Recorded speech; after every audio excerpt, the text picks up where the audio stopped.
Hello, नमस्ते। Study with BIT में आपका स्वागत है। जैसे कि आप लोग जानते हैं, मैं कंप्यूटर स्टडी अथवा मैथमेटिक्स की कुछ बेसिक वीडियोज अपलोड करती हूं। आज मैं आपके लिए बिल्कुल नया टॉपिक लाई हूं, जो लेटेस्ट वर्जन है आपका ERP.9 टैली। तो इसके अंदर मैं आपको विभिन्न चीजें बताने वाली हूँ। टैली का यूज क्या होता है और इसके अंदर आपको किस तरीके से वर्क करना होता है, इसके बारे में मैं आगे जानकारी देने वाली हूँ। इस वीडियो को आप जरूर पूरा देखिएगा और आपको मेरी वीडियो अच्छी लगी तो लाइक एंड सब्सक्राइब भी जरूर कीजिएगा।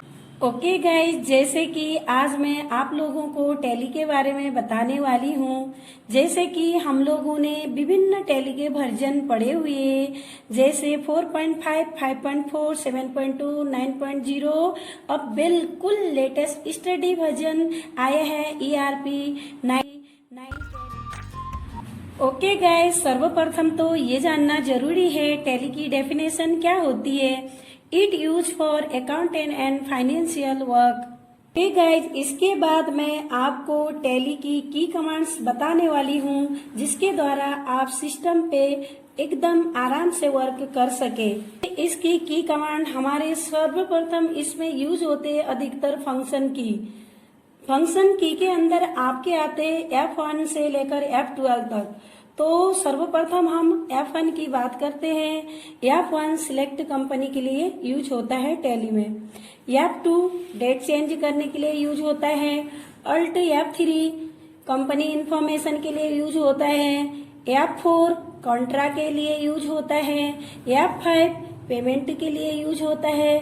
F6 रिसिप्ट के लिए यूज होता है। F7 जर्नल एंट्रीज के लिए यूज होता है। F8 सेल्स के लिए यूज होता है। F9 परचेज के लिए यूज होता है। F10 मेमो होते हैं। F11 कंपनी फीचर्स होता है। F12 कॉन्फ़िगर होता है। अल्ट F2 का यूज होता है change company period. Control F8 का यूज होता है क्रेडिट नोट। कंट्रोल F9 का यूज होता है डेबिट नोट। अल्ट F4 का यूज होता है परचेज ऑर्डर। अल्ट F5 का यूज होता है sales order.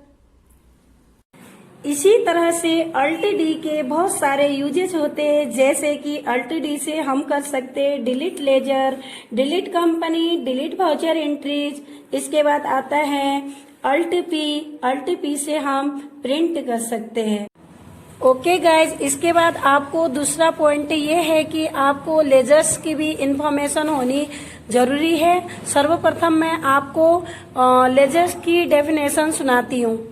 Ledger can be described as a collection of all the ledger accounts in a business. In a single balance, it reveals the length of your business and hence it is very important document. A ledger may be defined as a book or register which contains in a summarized and classified from a permanent record of all transactions.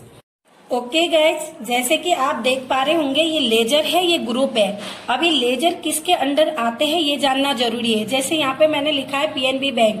PNB bank आपका आता है bank के account के अंदर, ठीक है। यहाँ पे कोई भी बैंक का नाम होगा या कोई भी बैंक होगा, वो बैंक अकाउंट के अंदर ही आता है। तो यहाँ पे लोन है, लोन लायबिलिटीज के अंदर आते हैं। ओवरड्राफ्ट होता है, बैंक ओवरड्राफ्ट के अंदर आता है। ऑनर आता है आपका कैपिटल अकाउंट के अंदर। ड्रॉइंग भी आपका कैपिटल अकाउंट के अंदर आता है।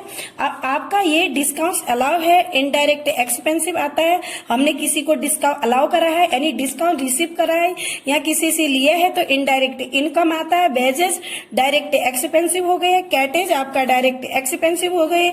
इनडायरेक्ट इंटरेस्ट पे आपका इनडायरेक्ट एक्सपेंसिव हो गए, ये भी एक खर्चे हो गए। इंटरेस्ट रिसीव इनडायरेक्ट इनकम हो गए, ये इनकम हुई हमारी।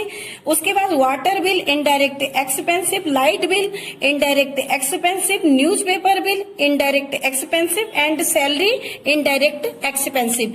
इसी तरीके से इसी तरह की जो चीजें हैं आप इसी तरीके से इस ग्रुप के अंदर कन्वर्ट कर सकते हैं। इससे आगे के कुछ लेजर मैं आपको अगली वीडियो में बताऊंगी। धन्यवाद।